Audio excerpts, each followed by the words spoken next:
Good afternoon, and thank you all for joining us this afternoon. My name is Jason Crowley, and I am the Lowcountry Program Director for the Gaylord and Dorothy Donnelly Foundation. And hello, my name is Amy Gasquey. I'm the Lowcountry Artistic Vitality Program Officer for the Gaylord and Dorothy Donnelly Foundation. We're so happy to be with you all today. This webinar is being recorded, which for some reason Zoom likes to refer to as live stream. We are not live streaming, but we are recording this. We'll share the recording afterwards on our website for anyone who is unable to participate in real time today. We're pleased to be with you all this afternoon to talk about the Foundation's new Lowcountry Artistic Vitality Program strategy. At the end of the webinar, there will be some time for Q&A. Please use the Q&A function, which you can find at the bottom of your screen, to submit your questions throughout the presentation, and we'll answer as many as possible until the top of the hour. Before we get into discussing the funding of our arts program, I wanted to take some time to provide some general information about the foundation.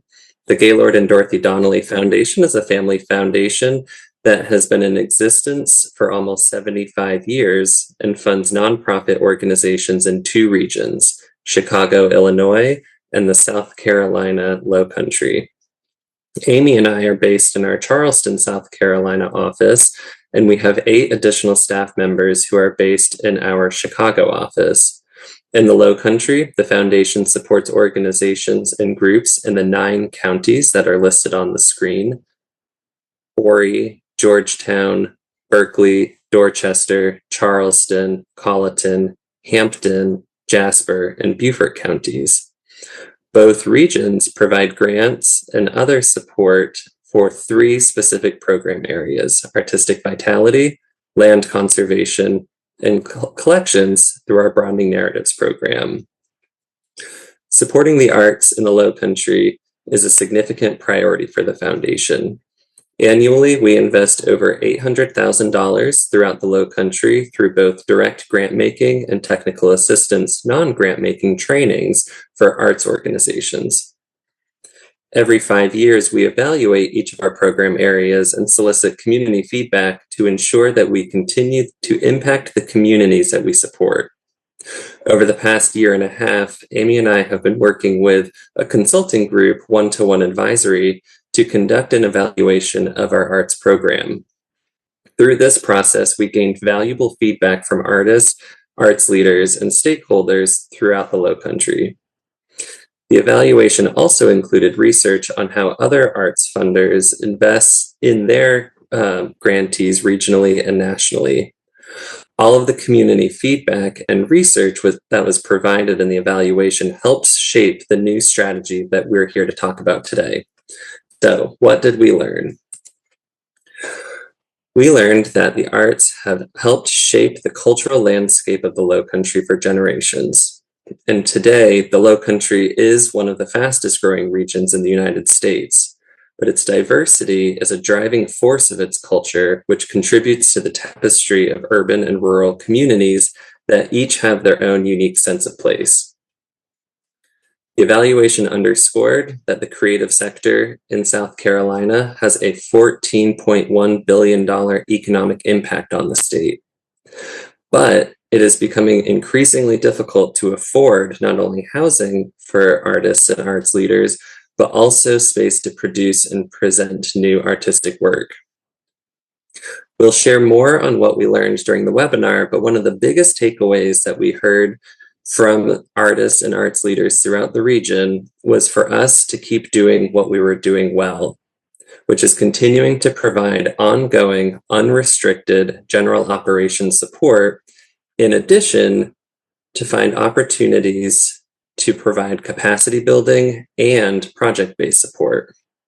With this in mind, we see this new program strategy as an expansion of how we are already investing in arts in the Lowcountry and a refinement of how we can support more arts organizations that reflect the communities where they work throughout the region. The overarching goal with this new strategy is to create an inclusive, culturally distinct sense of place that's enriched by a thriving, sustainable, and diverse arts environment across the Lowcountry. And we intend to achieve this goal by looking at what we support through a lens that is focused on three core pillars: support, innovate, and connect. So I will stop here and turn it back over to Amy now to talk about how our new Artistic Vitality program will use these three pillars of support, innovate, and connect to engage arts organizations across the Lowcountry to be able to better produce and present art within their respective communities through a position of operational strength, creativity, and resilience. Thank you, Jason. We're going to go into more detail about our grant making, but first we wanted to spend just a few moments briefly going over how we will focus on our work through this lens of support, innovate, and connect. Through support, the foundation will make multi-year unrestricted general operations grants. We heard through the evaluation that general operations was the most valuable form of support, as it allows arts leaders the flexibility they need to do their work without restrictions. We also learned that arts organizations were able to build capacity, but that additional capacity building support is needed to further improve operations for organizations. So in addition to general operations, we will continue to offer capacity building grants as well as cash reserves challenge grants to support arts organizations across our region. And the evaluation also told us that there's a desire for larger one-time grants to support special projects. So we're responding to that feedback by providing an opportunity with our program strategy that will foster artistic excellence as well as innovation by supporting collaborative artistic initiatives that expand community access to the arts, elevate the ability for organizations to operate, and produce sustainable artistic work that reaches new audiences through this new Artistic Initiatives grant. And finally, we'll continue to connect arts leaders through technical assistance and arts advocacy. We will offer technical assistance workshops through group trainings focused on capacity building needs for the field, as we've been doing with our financial management training series over the past 2 years. We'll also continue to utilize our resources to advocate for the arts through convening arts leaders, supporting research, as well as using communications to advocate for the arts. All of this highlights our work more broadly, but now we'd like to go into a bit more detail about the grants that we offer through the support and innovative pillars that Jason was mentioning earlier. For the types of support that the foundation offers, we'll start with our general operations grants. With these grants, we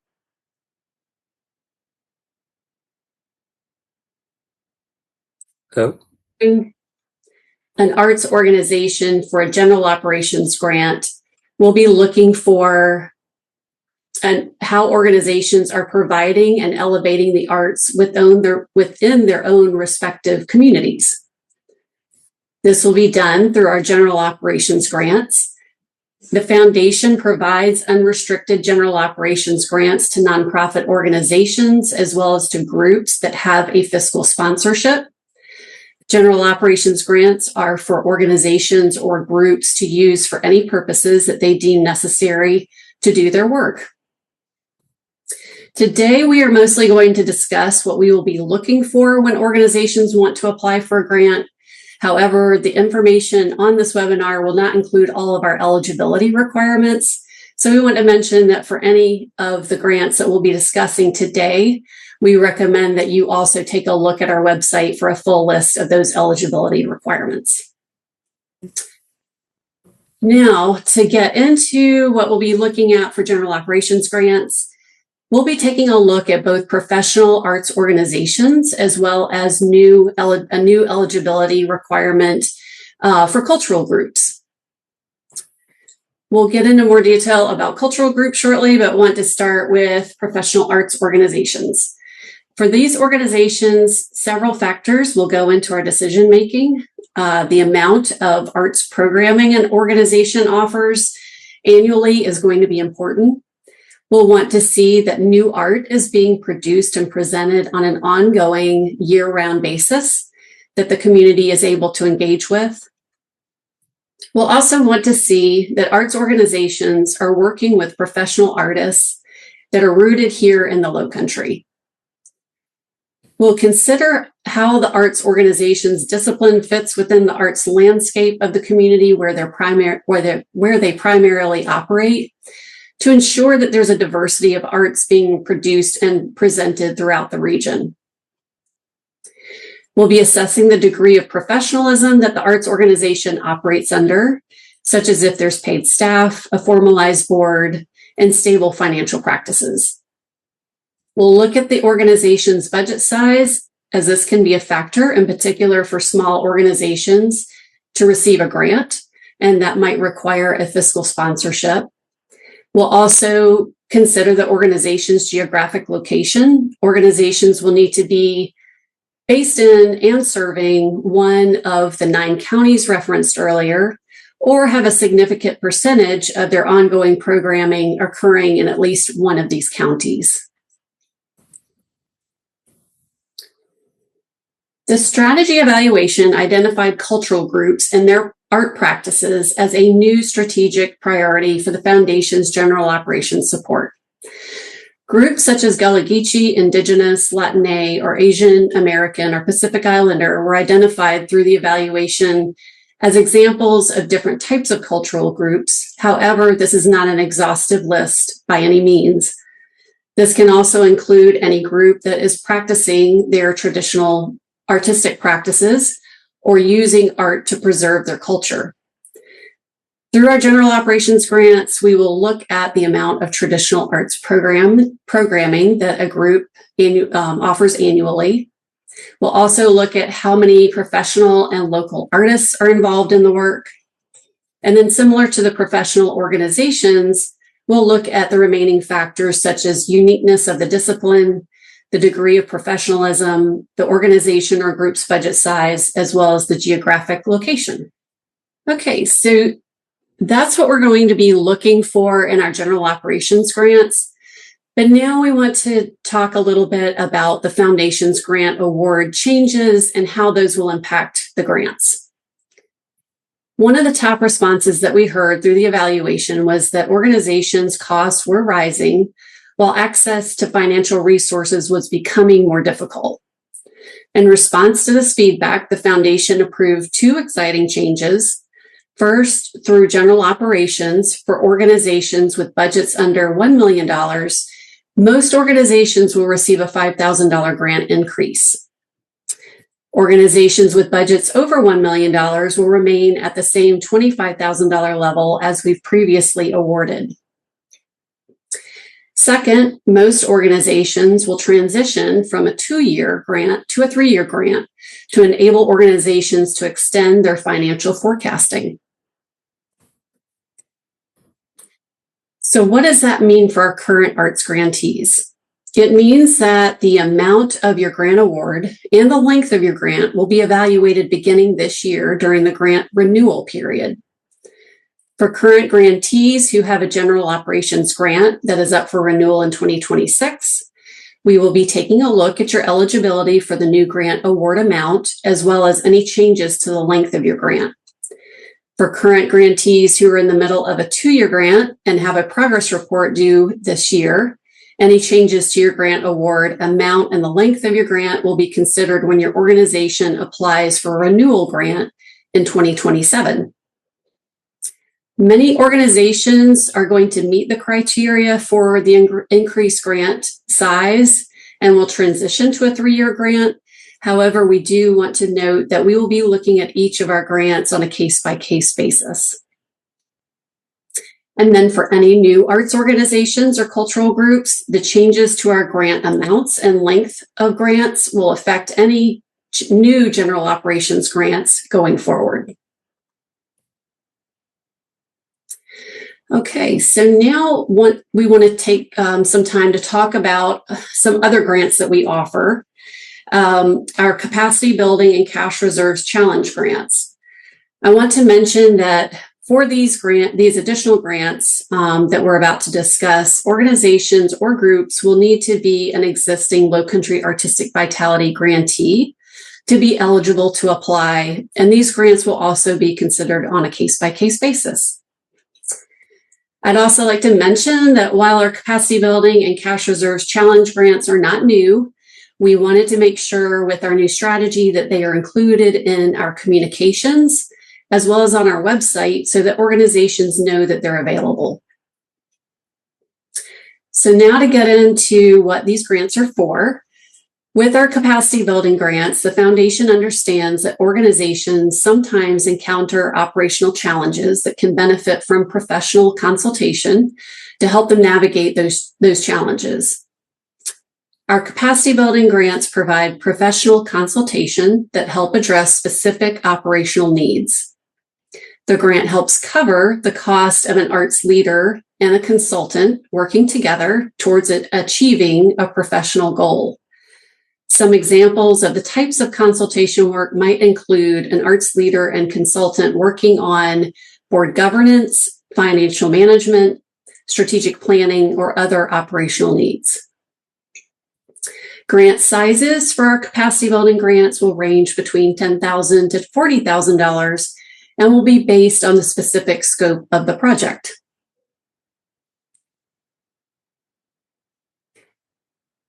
For our cash reserve challenge grants, in order for an organization to have financial stability, expand, innovate, or take risks, it needs to have adequate cash reserves. Cash reserves challenge grants help organizations establish a cash reserve fund, or you might think of it as an emergency fund for those rainy day needs. This is a one-year matching grant, meaning that an organization has 1 year to meet the matching requirements. The grant can be up to $25,000, meaning that an organization can decide to do less for their goal or as much as $25,000. And the grant amount must be raised in its entirety before the matching funds are distributed to the organization. The match is to be made through multiple new, increased, or lapsed individual donations and/or corporate contributions. Grants from other foundations are not eligible to meet the match. One thing to note that the purpose of the grant is not only to build a cash reserves or emergency fund for an organization, it's also to help an organization expand and diversify its donor base. As a reminder, an organization must be a current grantee of our Lowcountry Artistic Vitality program to be eligible to apply for a cash reserves challenge grant. And then there are just a few additional grant requirements that I wanted to mention. Organizations will be required to submit with the grant application a board-approved cash reserves plan, as well as a fundraising plan for meeting the match. And then additionally, a separate bank account designated for the cash reserves will also need to be set up prior to the grant award.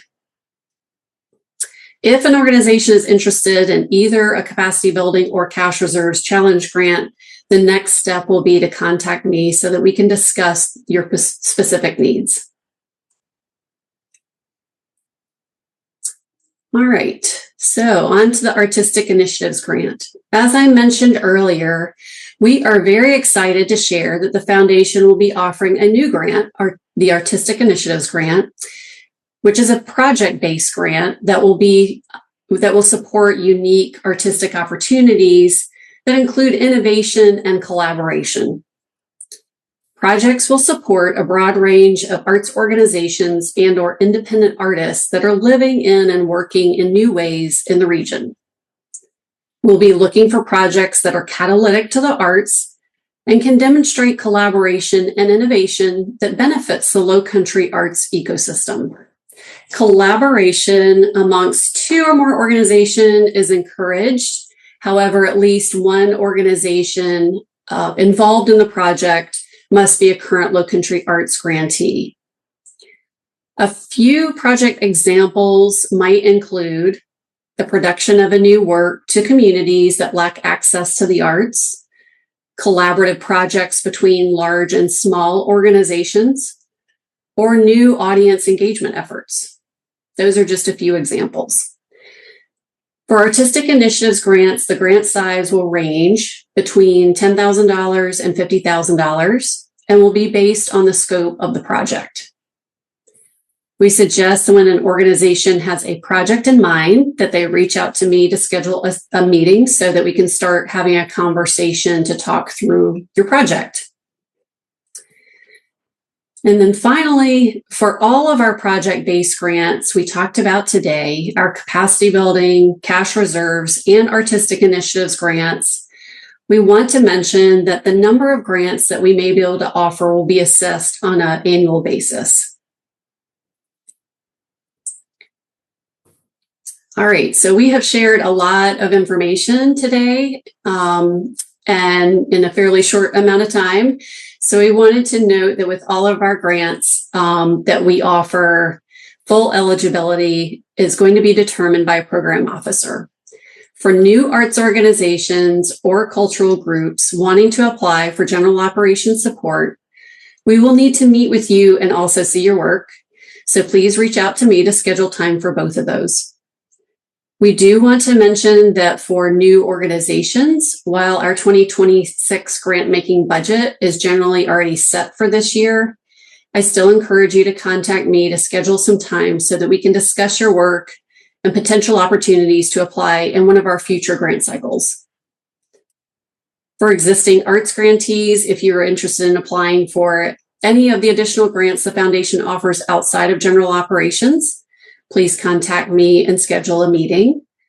And then one final thing just to mention, while we have provided quite a bit of information on our Lowcountry Artistic Vitality program today, we do want to emphasize that you visit our website listed here, the gddf.org, for all of our grant opportunities and grant eligibility requirements. And then Kelly has dropped that website into the chat, so you can see that as well. Well, I will stop here and then pass it back to Jason for some time to answer any questions that you might have. Great. Thank you so much, Amy, for sharing all that fantastic information. The foundation is really excited to roll out this new strategy here in the Lowcountry, and I just want to reinforce that we are remaining steadfastly committed to investing in the arts throughout the entire region. We really hope that the new information and the new opportunities that Amy talked about today really does reinforce our commitment to a broad range of support through all of the diverse communities here in the Lowcountry.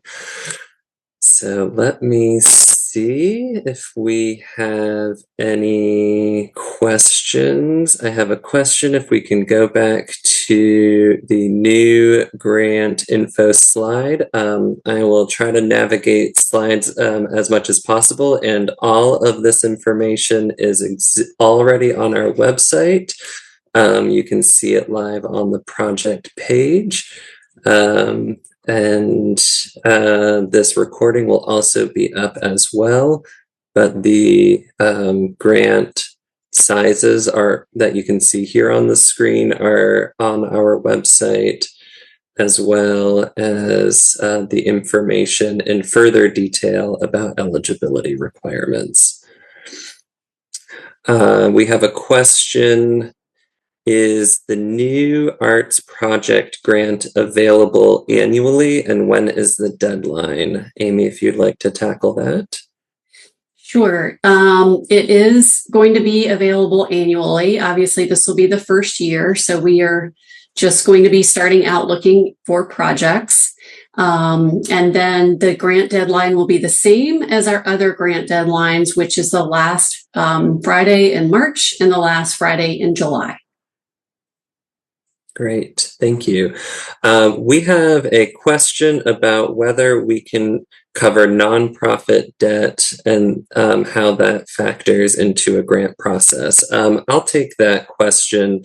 So we historically have and continue to support and strive to support organizations that are able to operate resiliently in a position of financial strength and stability. The financials are something that we look very closely at when we're considering both new organizations coming in and existing organizations, whether it looks like they are getting into a position of financial insecurity or on the opposite end of financial growth. That's one of the factors that we're looking at with our grant sizes and grant eligibility.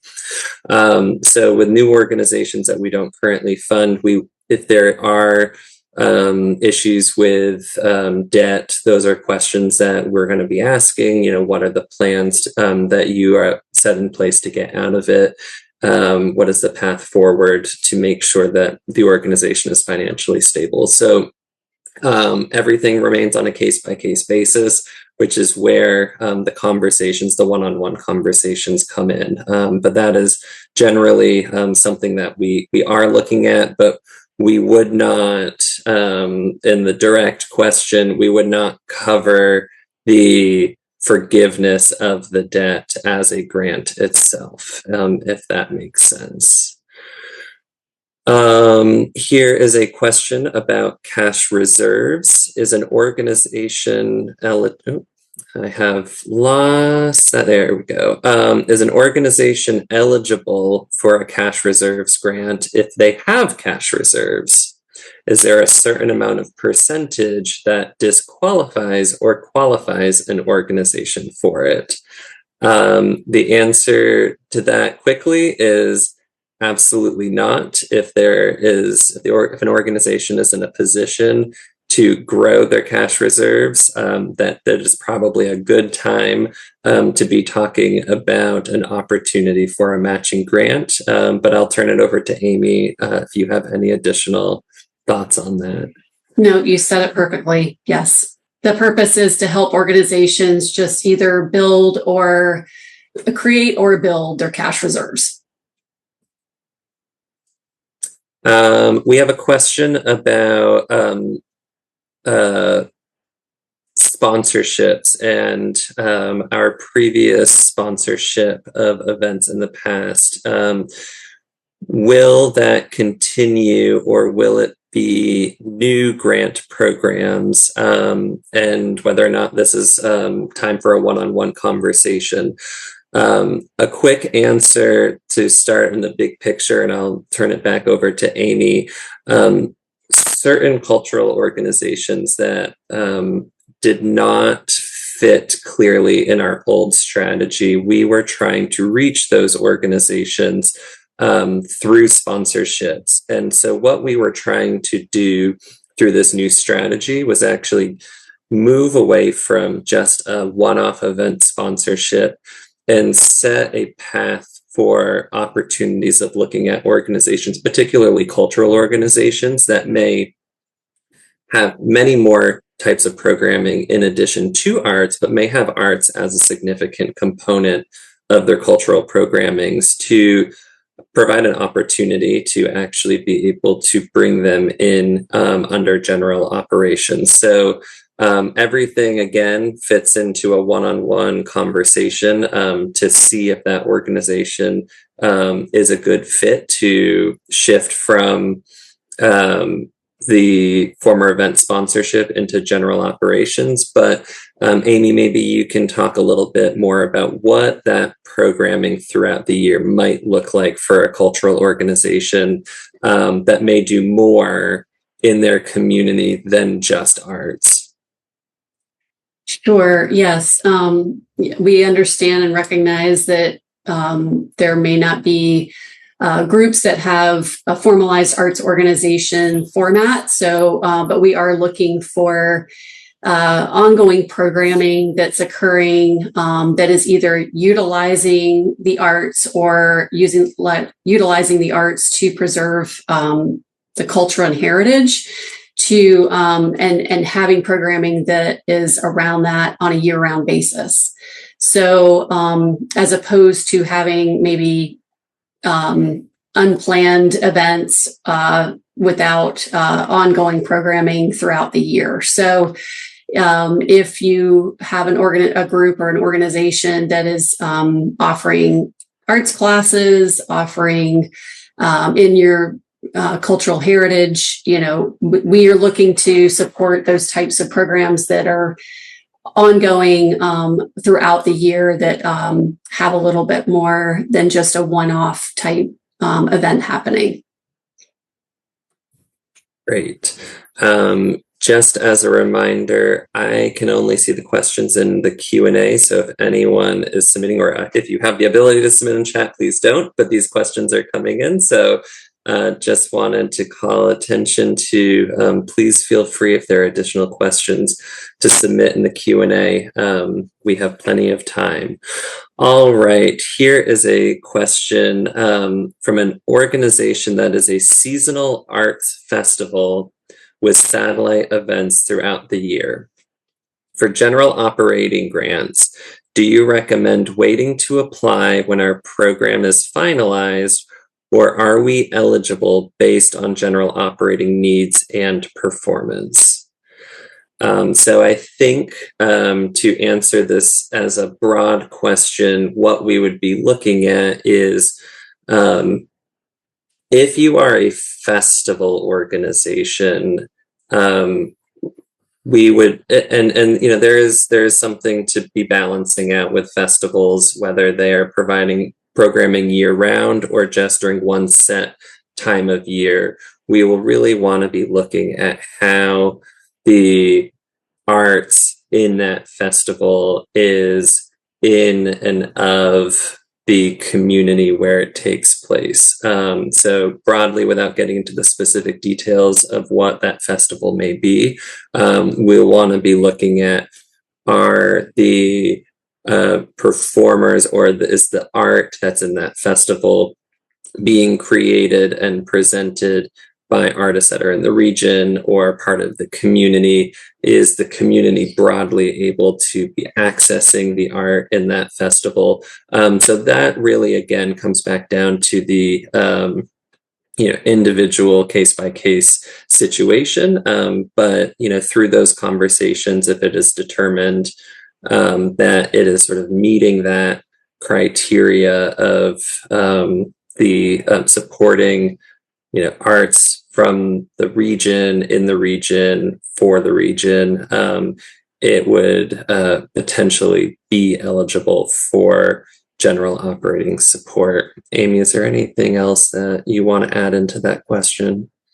Yeah, another thing that we just want to emphasize is that with all of these general operations grants, whether it's cultural groups or professional arts organizations, and in talking about this festival question, we are going to be looking at how much programming, again, is going on year round. So that is engaging local artists, that is working with local artists, and ongoing programs, so that it's not just again, one-time event happening once a year.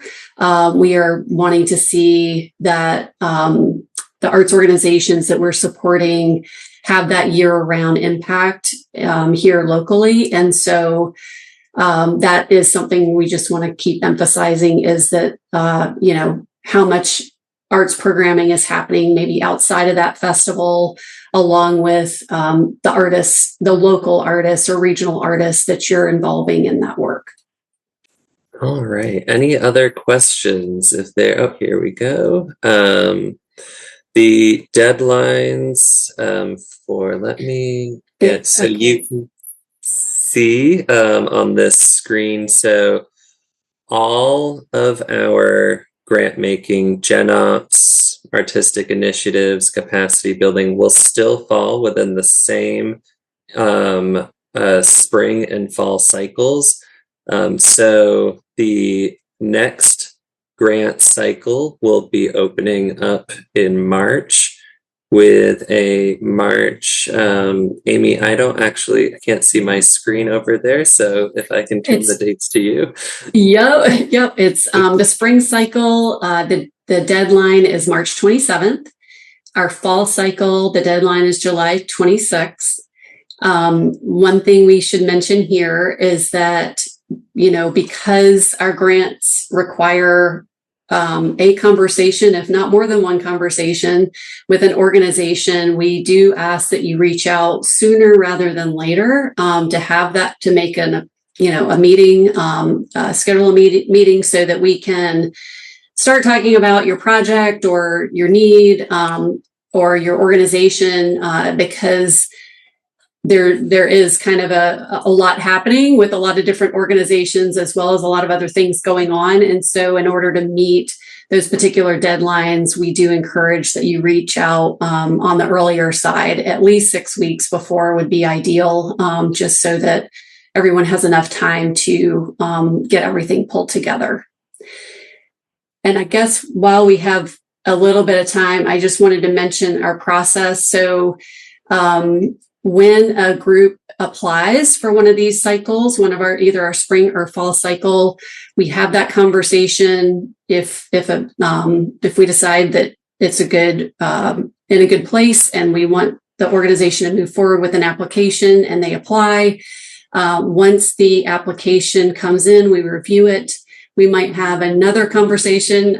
We are all about getting to know these groups that we're working with, and then it goes to our proposal review period with our staff in May for the spring cycle. And once it gets through that process, we might have some additional questions that we reach back out to you about. And then it moves on to our board meeting in July for that March cycle, with grant awards going out the end of July if a grant is awarded. And then for our fall cycle, it's the same process, but for our November board meeting and with payments going out usually in December. So just to give you some time frame around our process, we didn't have time to really go into that in too much detail, but wanted to at least mention that for you guys who might not have already come through our cycle previously. That's a great point. And something else, particularly with new organizations that are not currently grantees that are participating in this webinar, as well as current grantees who are learning about the capacity building, artistic initiatives, and cash reserves grants. The point that we want to emphasize about having conversations early with us is that there may be information that comes from these conversations that we may have to, for whatever reason, say, let's look to the next grant cycle, or let's keep talking about and refining this to make sure that this is a proposal that will be able to be successfully approved by our board. Sometimes a delay of being able to go through the application does not mean that there's anything necessarily negative or something to worry about, but it is just trying to make sure that everything is set up for a successful approval when it does ultimately come through as an application. So through all of our program areas, not just artistic vitality, but land conservation and broadening narratives, we try to be very transparent, have many conversations, and make sure that the proposal is a successful one that's approved. So if there is feedback that we are saying that we should, hold off till the next cycle, or let's wait until we get a little bit more information about this or that, that is a very normal part of the process, and should not be seen as something that is negative or misinterpreted, is what I'm hoping to stress from here, is that we just try to be as transparent and communicative and helpful as possible. And sometimes that does take a little bit of extra time, but that is in hopes of getting a successful application. Okay, we have time for more questions. Again, all of this information is on our website. This recording will be on our website as well. If you know anyone who is unable to attend today, but could benefit from seeing this webinar. We have also, for those of you who RSVP'd, would have been asked to weigh in if you'd be interested in participating in an in-person event. We would be thrilled to be able to host a gathering to give a chance for arts leaders to get together in the community, network with each other, give a chance for us to be able to talk about this information again in a less formal virtual setting so that we can see and talk to you all. We are looking through the responses to see what the feedback is. We had made an offer to come to you. If it looks like we aren't going to be able to get a critical mass in a certain area, we will follow up with you and suggest maybe we meet in person.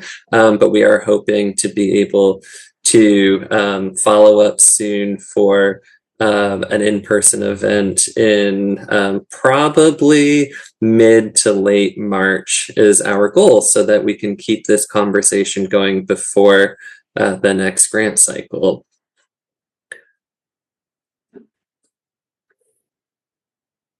If we don't have any more questions come in, then I am pleased to be able to provide 15 minutes back to everyone who's participating. And thank you all so much for your time today. Looking forward to working with you all through this new Lowcountry Artistic Vitality strategy.